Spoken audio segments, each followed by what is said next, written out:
Bom dia, irmãos. Há mais de um mês não nos encontramos pessoalmente, mas ainda assim estamos juntos em um mesmo Espírito, e é esse Espírito Consolador prometido por Jesus Cristo, lá no livro de João, capítulo 14, verso 16, é quem conforta e fortalece nossos corações para passarmos por momentos difíceis como esse. Como proposto, estamos falando a respeito da Arca da Aliança e dividimos essa lição em duas partes. Na primeira, fizemos a leitura do texto base e utilizamos três textos que se encontram em Êxodo capítulo 35, nos versículos 4 e 5 e 30 e 31 desse mesmo capítulo, bem como utilizamos também o livro de Êxodo no capítulo 37, do verso 1 até o 9. Peço aos irmãos que releiam esses capítulos para que possamos nos maravilhar com a palavra de Deus. E na última aula nós falamos a respeito da nossa condição atual, assim como sobre as ofertas alçadas e do que elas significam, nos trazendo a ideia de que as ofertas eram uma entrega ao Senhor daquilo que para nós é muito importante, sempre com o objetivo de adorá-lo. Hoje, compartilharemos a palavra a respeito da Arca da Aliança propriamente dita. E no original o seu nome significa uma caixa ou cofre, pois dentro dela foram guardados três objetos que para os judeus possuíam muito valor. Um desses objetos eram as tábuas da lei de Moisés, e foi a aliança formada entre Deus e os homens nos tempos de Moisés. Daí o significado mais comum de seu nome, que encontramos na Bíblia, que era Arca da Aliança. Ao falarmos sobre a construção da arca, precisamos primeiramente falar do homem que foi chamado por Deus para construí-la. Podemos encontrar em Êxodo capítulo 35, verso 30 e 31, dizendo assim: Depois disse Moisés aos filhos de Israel: Eis que o Senhor chamou por nome a Bezaleel, filho de Iri, filho de Ur, da tribo de Judá. No verso 31 diz: E o encheu do Espírito de Deus no tocante à sabedoria, ao entendimento e à ciência e a todo o ofício. Vamos ler também a primeira parte do versículo 1 do capítulo 37 de Êxodo, que diz: Fez também Bezaleel a arca de madeira de acácia. O que podemos entender com essas passagens é de que para a construção da arca do Senhor, primeiramente não parte da vontade do homem, pois é Deus quem escolhe. Bezaleel, ou Bezalel, dependendo de como estiver a tradução da sua Bíblia, significa em hebraico na sombra de Deus, ou debaixo da proteção de Deus. Muitas vezes, meus amigos, somos preteridos, ou seja, deixados de lado, no tocante ao cuidado e atenção. Isso acontece em nossos trabalhos, isso acontece por nossos familiares, por amigos, ou até mesmo pela igreja, pois somos constituídos por pessoas e pessoas cometem erros. São desatentas e descuidadas. Mas, queridos, a palavra de Deus nos diz em Efésios 1,4 assim: como também nos elegeu nele antes da fundação do mundo, para sermos santos e irrepreensíveis diante dele em amor. E em 1 João, capítulo 4, 19, também diz: Nós amamos porque ele nos amou primeiro. Ou seja, se escolhemos estar nos caminhos de Deus, e se em nós há algum traço de amor ou acolhimento, é porque fomos escolhidos e amados por ele antes da fundação do mundo. Então, como eu disse, poderemos até ser deixados de lado pelos homens, mas o Deus, o único e verdadeiro, jamais te abandonará. Bezaleel foi um homem cheio do Espírito de Deus para cumprir o seu propósito. Propósito esse que era muito maior do que a sua própria existência, pois ele construiria o lugar onde repousava a presença divina e de onde Deus dispensava misericórdia aos homens. Então, fica um ensino de que existe um chamado para cada um de nós que vai muito além dos nossos interesses, pois este chamado corresponde à vontade de Deus. E não é possível qualquer obra em nossas vidas ou através de nós, se não for por intermédio do poder de Deus, pois é o Espírito de Deus quem nos consola, nos corrige e capacita para toda boa obra. O material, meus amados, utilizado na construção da Arca da Aliança, determinada por Deus, foi a madeira de acácia.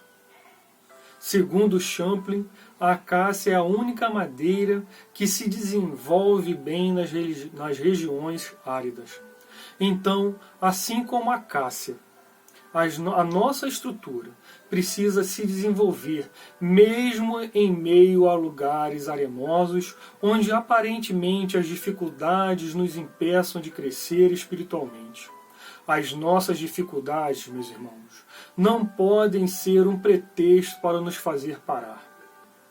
E Flávio Joséfo, que foi um importante historiador judeu, em seu livro A História dos Hebreus, ao se referir a esta madeira que constituía a estrutura da arca, fala que era uma madeira incorruptível. Não podemos nos corromper, pois o mundo tem muito a oferecer aos nossos olhos. As suas facilidades podem, a um olhar desatento, se deixar levar pelos seus encantos. No entanto, assim como a arca, precisamos ser incorruptíveis, não nos deixando comprar por esse mundo. E a arca foi revestida com ouro. Possivelmente podemos nos questionar de onde veio o ouro utilizado para a construção da mobília do tabernáculo, já que eles eram um povo peregrino que viveu escravo por 400 anos. Mas a Bíblia nos relata, no livro de Êxodo, capítulo 12, verso 36, que Deus deu ao povo graça aos olhos dos egípcios, de modo que os judeus receberam seus pagamentos ao deixarem o Egito. E aquilo que era utilizado pelos egípcios para a vaidade, possivelmente fruto de ganância e corrupção, teve a oportunidade de ser utilizado para a adoração a Deus pelos judeus. O ouro retratava também a pureza que não se contamina, pois possui um brilho que nunca se apaga. E Deus determina que a arca fosse coberta de ouro por dentro e por fora. E o ensinamento que podemos retirar para nossas vidas é de que a mesma pureza de que poderia ser vista por fora deve também ser encontrada em nossos corações. Pois assim como Cristo não se deixou contaminar pelo pecado, nós precisamos manter a nossa mente e os nossos corações limpos, tanto quanto as nossas mãos. Foram guardados dentro da arca 3 objetos. E o primeiro era a tábua de pedra contendo os 10 mandamentos, que representavam a vontade de Deus para um bom relacionamento com sua criação, nos servindo como um memorial da nossa incapacidade de autossalvação e necessidade de dependência da graça de Deus. O segundo objeto foi um pote de ouro contendo maná, que durante o deserto, em meio à escassez de alimento, o povo sentiu fome e Deus enviou a provisão necessária ao seu sustento. E o seu nome, maná, deriva do termo hebraico que significa o quê? pois tamanha foi a surpresa do povo quando viram a provisão sobrenatural que Deus tinha dispensado para eles. E o terceiro objeto era a vara de Arão, e em Números, capítulo 16 e 17, podemos observar o povo de Israel questionando a liderança espiritual de Moisés e Arão. Esse fato nos revela a rebelião existente no coração do homem e a sua insubordinação em relação ao governo estabelecido por Deus. A resposta de Deus para essa posição foi o florescimento da vara de Arão, utilizada como cajado, e a sua frutificação. Esse fato provou aos homens que a escolha para o ministério é feita por Deus e se é Ele quem escolhe, consequentemente ele florescerá e dará frutos.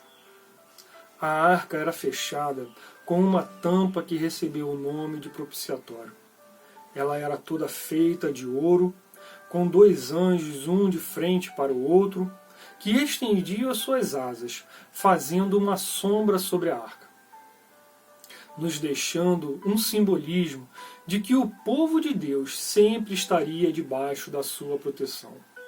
E uma vez por ano, o sumo sacerdote entrava no Santo dos Santos, lugar onde a arca ficava, e espargia o sangue de um cordeiro sacrificado sobre a arca, para que os pecados dele e do seu povo fossem perdoados.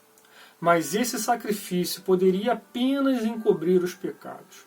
Esse sacrifício substitutivo, imperfeito e perecível, pôde ser trocado quando o verdadeiro sumo sacerdote, Jesus Cristo, ofereceu o seu próprio sangue para que nossos pecados pudessem ser verdadeiramente apagados perante a face de Deus.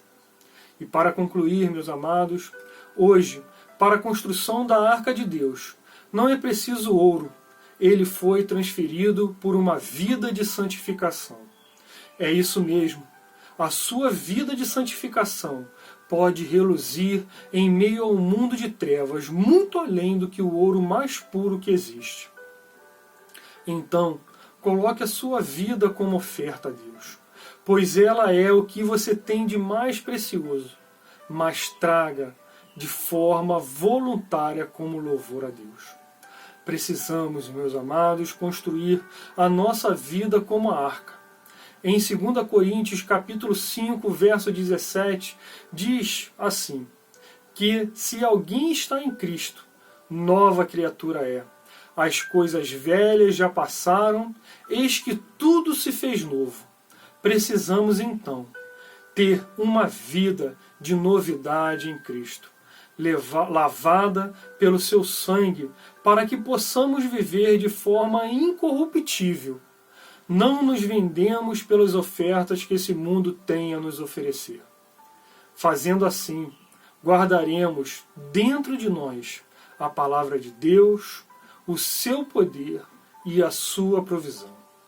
Meus amados, que essa mensagem possa servir para edificar as nossas vidas e que podemos meditar sobre ela ao longo dessa semana. Fiquem com Deus e que Deus abençoe a todos nós.